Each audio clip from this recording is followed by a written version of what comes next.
दोन प्रवृत्ती आपण बघितलेल्या आहेत. दोन गुणधर्म आपण बघितलेले आहेत. ते दोन गुणधर्म कुठले आहेत तर असुर, राक्षस, दानव, दैत्य आणि मनुष्य, माणूस, मानव ह्या आपण दोन वृत्ती किंवा दोन गुणधर्म बघितले. आता आपण तिसरा गुणधर्म बघूया.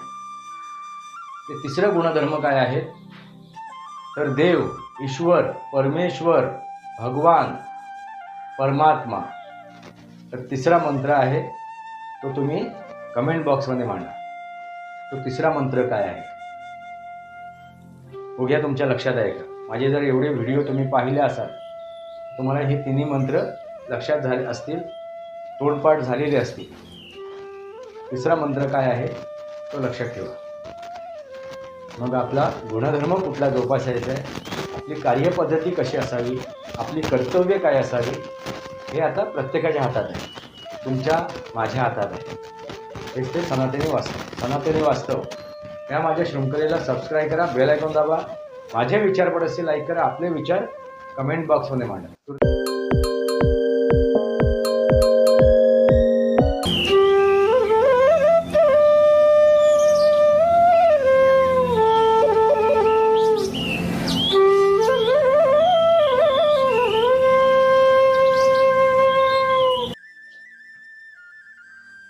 नमस्कार मित्रांनो, सनातनी वास्तव या माझ्या शृंखलेमध्ये पुन्हा एकदा आपलं स्वागत. मी आपला मित्र राजेश वासंती सावाजी गिळूस. वंदे मातरम. मित्रांनो, आपल्या मातृभूमीला वंदन करून मी सुरुवात करतोय.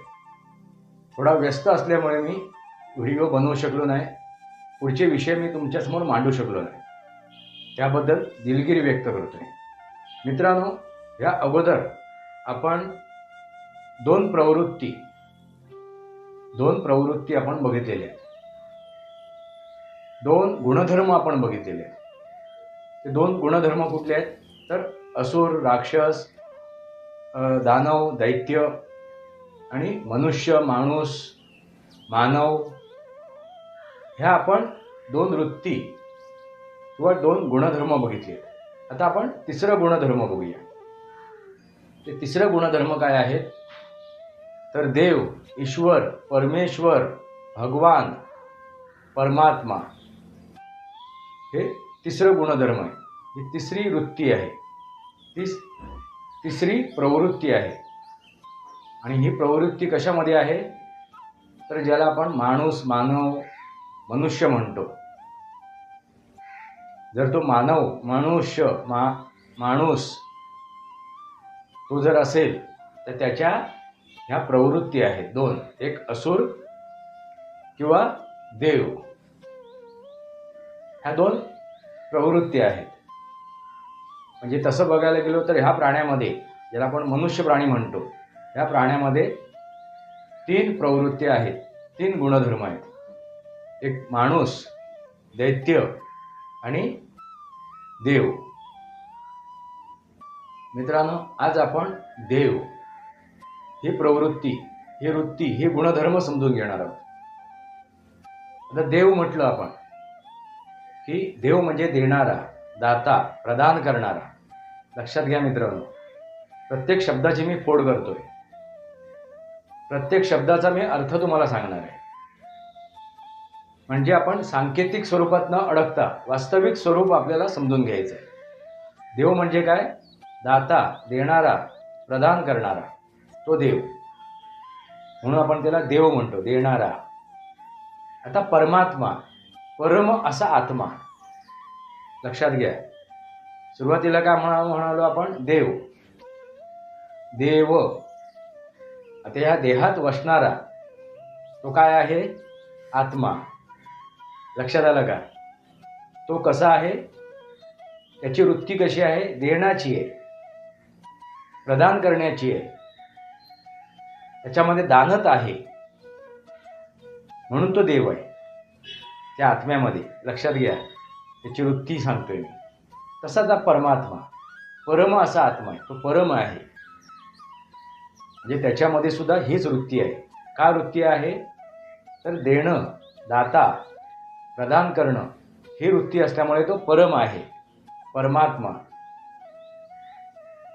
ईश्वर ही लोकात जो नष्ट न होणारा आहे, कारण तो कसा आहे, दाता आहे, देणारा आहे, प्रदान करणारा आहे, तोच तो ईश्वर, तोच तो पवित्र आत्मा, तोच तो गुणधर्म, ही विचारशैली. लक्षात आला का मित्रांनो? आता ईश्वर समजला तुम्हाला असेल. आपण नंतर त्याची उपमा देतो, ती उपाधी देतो, ती काय आहे? भगवान. भग म्हणजे आपले हे शरीर, त्याच्यात वहन करणारा तो कोण आहे? ह्या भग म्हणजे शरीर, त्या शरीरामध्ये वहन करणारा कोण आहे? तर तो आत्मा. भगवान, वहन करणारा. आणि तो वहन करताना तो काय करतोय? पूर्ण सृष्टीचं सुद्धा वहन करतोय. कारण मनुष्य प्राण्याची काय वृत्ती आहे? देण्याची. लक्षात आलं का? या सृष्टीचं संवर्धन करण्याची. त्याच्यामध्ये आणखीन जर आपण सतर्कता बाळगली, आपण आणखीन पवित्र झालो, आणखीन विचाराने परिपूर्ण झालो, तर काय होणार? घेण्याची जी प्रवृत्ती आहे आपल्याला, घेण्याची प्रवृत्ती आहे, ती सुद्धा आपली लोप्त पावेल आणि फक्त आपण द्यायला लागू, प्रदान करू. लक्षात आलं का?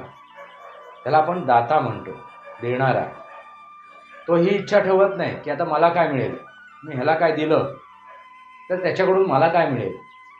परतीचा विचार तो करत नाही. परतीची फेड होईल का हा तो विचार करत नाही. तो फक्त देत जातो, प्रदान करत जातो. मग ते आपले विचार असो किंवा आपली कृती असो. म्हणजे 3 प्रकारचे आपण दान करू शकतो. ते म्हणजे काय? शारीरिक, आर्थिक आणि मानसिक. लक्षात आलं का? 3 प्रकारचं दान. शारीरिक म्हणजे शारीरिक कष्ट करून एखाद्याला मदत करणं. मानसिक, आपल्या विचाराने आपण त्याचं संवर्धन करणं, त्याचं जोपासन करणं, त्याला योग्य मार्ग दाखवणं म्हणजे मानसिक. आर्थिक म्हणजे आपण जे कमवलंय, अर्थ गोळा केलंय, त्या अर्थातून, त्या धनसंपत्तीतून आपण मदत करणं. आणि तो फक्त देत जातो. मग आपल्याकडे काय राहील, उरेल का, अशी कुठलीही गोष्ट त्याच्याकडे उरत नाही. तो फक्त दाता होतो, प्रदान करणारा होतो, दानी होतो, दानशूर होतो. तोच तो परमेश्वर, तोच तो ईश्वर, तोच तो देव आणि तोच तो भगवान. मित्रांनो, हे गुणधर्म आहेत. हे गुणधर्म समजून घेणं गरजेचं आहे. आता त्या मनुष्य प्राण्याने मनुष्य राहायचं की असुर व्हायचं की देव व्हायचं?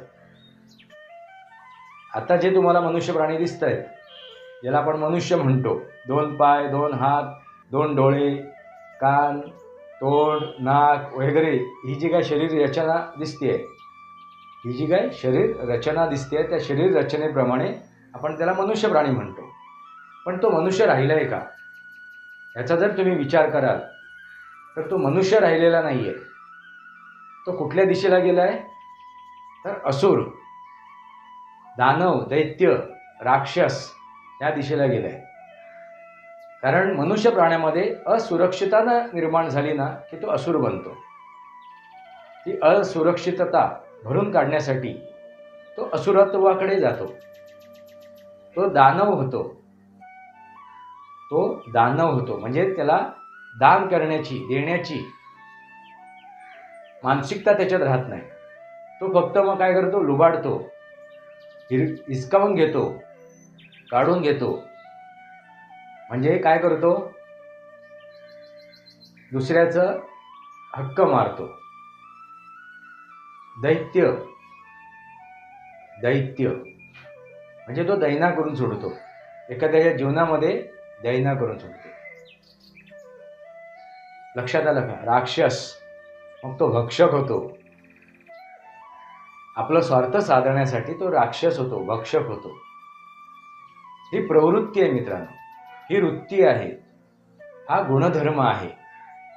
आता त्या मनुष्य प्राण्याने कुठल्या दिशेला जायचं? असुरत्वाकडे जायचं की दैवत्वाकडे जायचं की मनुष्य राहायचं?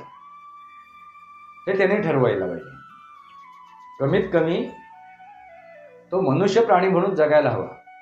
आता मनुष्य प्राण्याचे काय कर्तव्य आहे हे या अगोदरच्या मी व्हिडिओमध्ये त्याची विस्तारित माहिती तुम्हाला दिलेली आहे. मनुष्य प्राण्याचे कर्तव्य काय आहे, तर ती कर्तव्य त्याने पाळणं आवश्यक आहे. मग त्याला असुरसुद्धा होण्याची आवश्यकता नाही किंवा दैत्यसुद्धा होण्याची आवश्यकता नाही किंवा देवसुद्धा होण्याची आवश्यकता नाही. लक्षात आलं का? त्याने आपले मनुष्य प्राणी म्हणून जर आपली कर्तव्य, आपलं कर्म जर योग्यरित्या पार पाडले तर या सृष्टीचं संवर्धनच होईल. या सृष्टीचं विनाश होणार नाही. प्रत्येक जीवाचं संवर्धन होईल. प्रत्येक जीवाला जगण्याचा अधिकार आहे. म्हणून आपण काय म्हणतो, प्रत्येक जीव हा आपला कोण आहे? आपल्या परिवारातील सदस्य आहे, आपल्या कुटुंबातील सदस्य आहे. म्हणून सनातन संस्कृतीप्रमाणे आपण काय म्हणतो, वसुधैवम कुटुंबकम. या वसुंधरेवरती जो काय जीव नांदतोय, ज्या काय गोष्टी आहेत, त्या प्रत्येक गोष्टी मनुष्य प्राण्याचे कोण आहेत? आप्त आहेत, त्या परिवारातील सदस्य आहेत. मग त्या प्रत्येक सदस्याची, त्या प्रत्येक आप्ताची काळजी घेणं हे कोणाचं कर्तव्य आहे? मनुष्य प्राण्याचं. मग तो मनुष्य प्राणी त्याप्रमाणे कर्म करतोय का? त्याप्रमाणे आपली कर्तव्य पार पाडतोय का? हे समजून घेणं आवश्यक आहे. मित्रांनो, लक्षात आलं का? देव, दैत्य, मनुष्य हे गुणधर्म आहे. मग तुमच्याकडे दैवत्व आणण्यासाठी, तुमच्याकडे तुम्ही परमात्मा होण्यासाठी, परमेश्वर होण्यासाठी काय आवश्यकता आहे?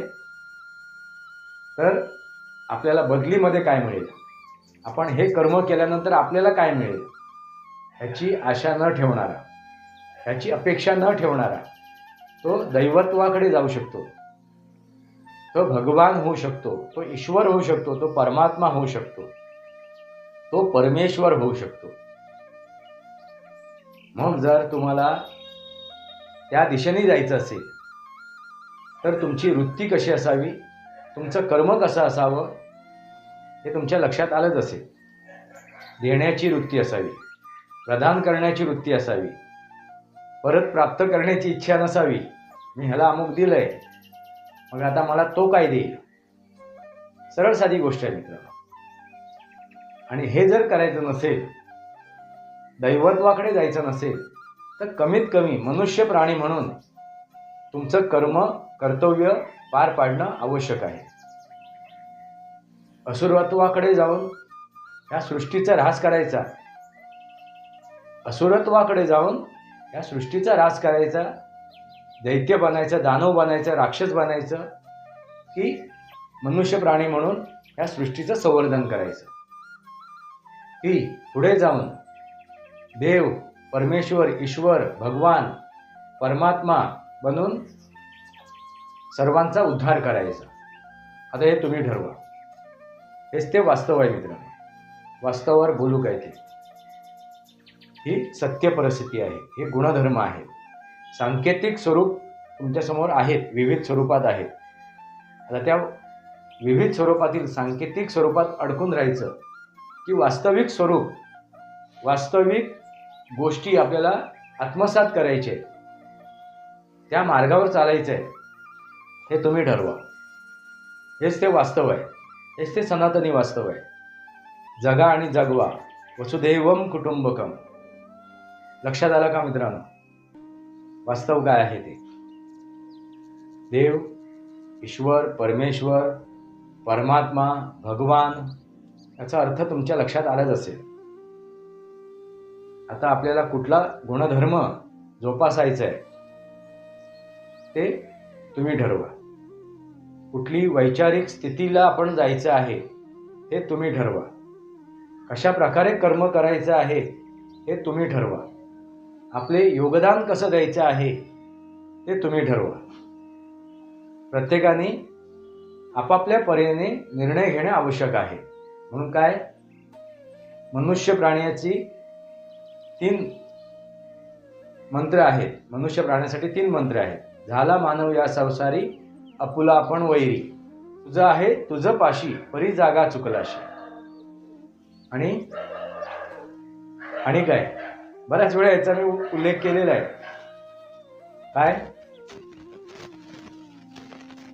काय आहे तुमच्या लक्षात येते का?